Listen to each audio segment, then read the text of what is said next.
Hello and welcome to Fund to Money. Here we will be discussing the steps you need to take when you have to put down your home down payment. So basically, you're organizing money for a home down payment. You have to make the home down payment in a short period, and you have to do that. What do you need to do? This is a companion discussion to a previous discussion we have already had on the steps you need to take to save for a home down payment. We discussed there why you need to have a separate a savings or investment plan for a home down payment, how not having it actually impacts you adversely. And take a look at the links in the description section, in the cards, and also at the end screen, and go there and check that discussion out. So this is a companion presentation that we are giving to you, and this is basically going to be discussing out as to what are the steps you need to take when you have to actually organize a home down payment. When we are talking about home down payment, why? Because most of the people have to buy homes in cities using home loans, and if you take a home loan, you have to give a certain part from your own savings, and that's your home down payment. It could be 10%, 15%, 20%, depending on your profile and the profile of the property. So we have discussed this, so we are not going to get into greater detail. You can check out our previous discussion. So we'll be coming out with the details. We'll get back to you in just a little while.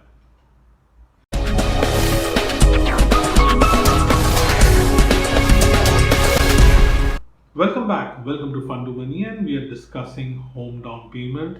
When you have to make a home down payment, what do you do? Now we are assuming that you have already saved money separately for a home down payment.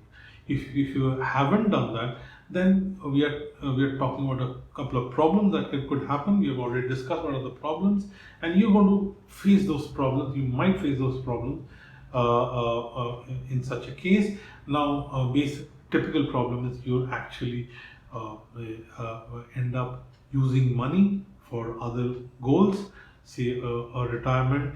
If you withdraw money from a public provident fund, or you might overdraw from money which could have basically meant for your child's higher education. You are not actually aware.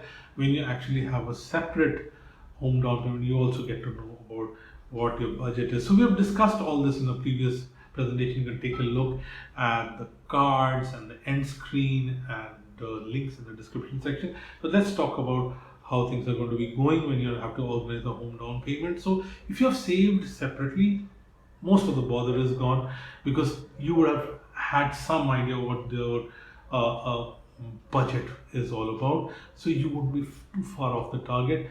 Just in case you're off the target, we'll talk about it. But what do you do with the money that you're saving? Now, about 18 months or so before your home down payment is required, you start getting the money into a ready to use kind of place.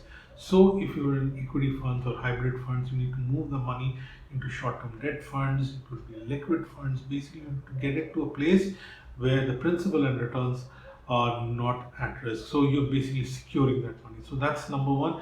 And when the down payment requirement is there, if that is the amount that you have to come up with, you pay it, and voila, you get your home. Because the loan would be a done deal. We talked about pre-approval, loan pre-approval, and then you go and get a deal, and the scrutiny is done, and the disbursement happens. So it's not going to be that complex. If you have organized yourself well, it's not going to be a problem. If you're not organized yourself, you will have to run around a little bit. You can look around and you'll see what we mean. Now, what happens if the down payment is not enough? Now, that's a lot of the discussion here is going to be talking about it. Now, number one that you need to do is, hopefully that amount, down payment amount, the shortfall is not too much. But just in case the shortfall is happening, the first thing that you need to look at are what are those investments which are giving you the lowest sort of return. So basically, the thumb rule is the home loan interest rate adjusted for the tax deduction. So you will be getting tax deductions. get somebody to help you out and get a rate, effective home loan rate adjusted for tax. Okay, depending on when you're going to be viewing this. So suppose it's 8%, it's not going to be 8%. Tax adjusted rate would be lesser, and you see what are the places where your returns are becoming lesser. So it could be lots of money lying in savings account here and there. Lots of people they forget to use the money and they forget to deploy it. There are a lot of savings account people open. You can close them, get that money. That money that which is lying idle, you can use that to plug the gap.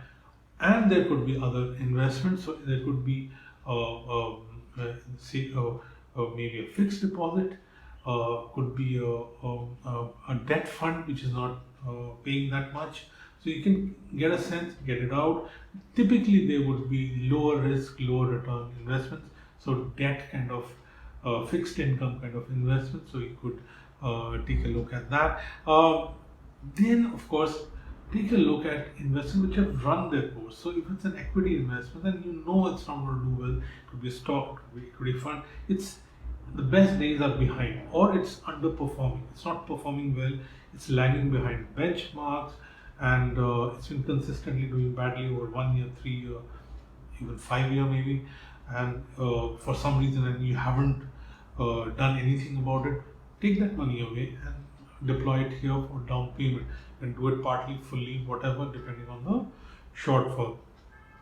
If there is a long-term, if an investment is not doing well, but it has got a long-term potential, you are not supposed to touch that because it's going to do better. So you might as well save it for a later period. So they should more or less take care of it.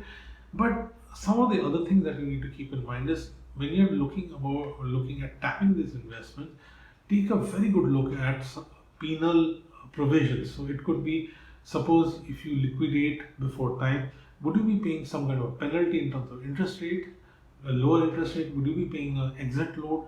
Would you be paying some penal charges? If you're paying large amount of charges, then it just doesn't make sense for you to organize this money this way.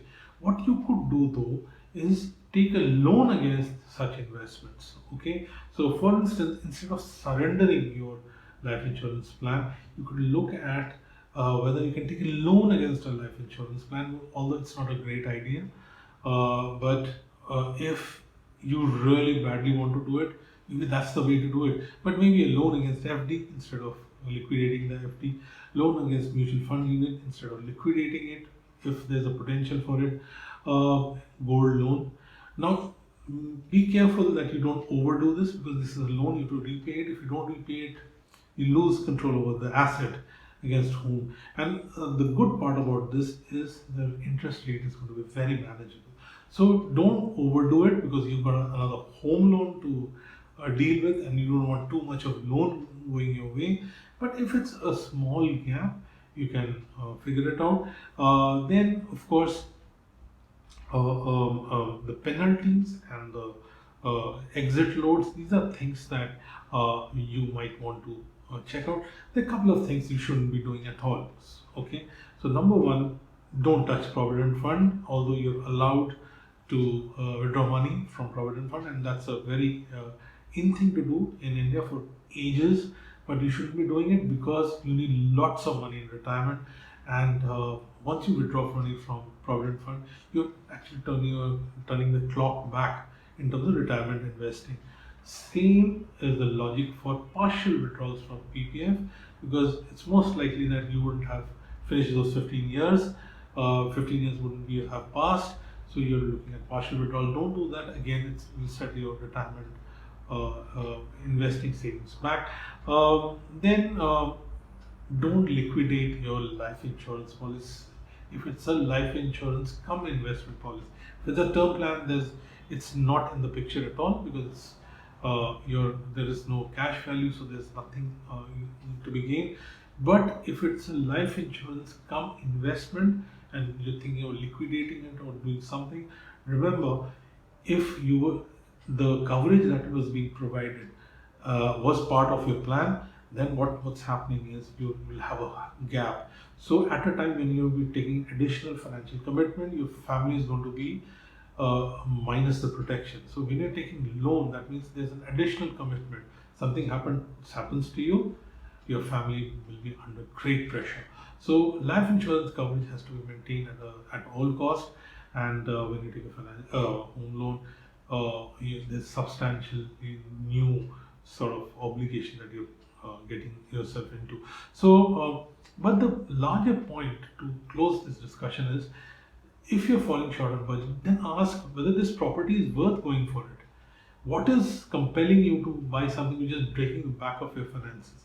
So you could stagger, you could wait, give yourself more time, you could go to a smaller size property and look at upgrading a couple of years later. That happens all the time.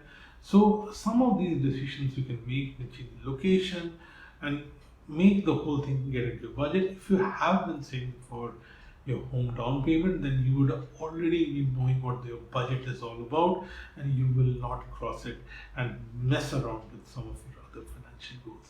So we hope you found this useful. If you like this, hit the like button, share it with others, and subscribe to our channel. Get connected with us on all leading social media networks. Till the next time, take very good care of yourself, and goodbye.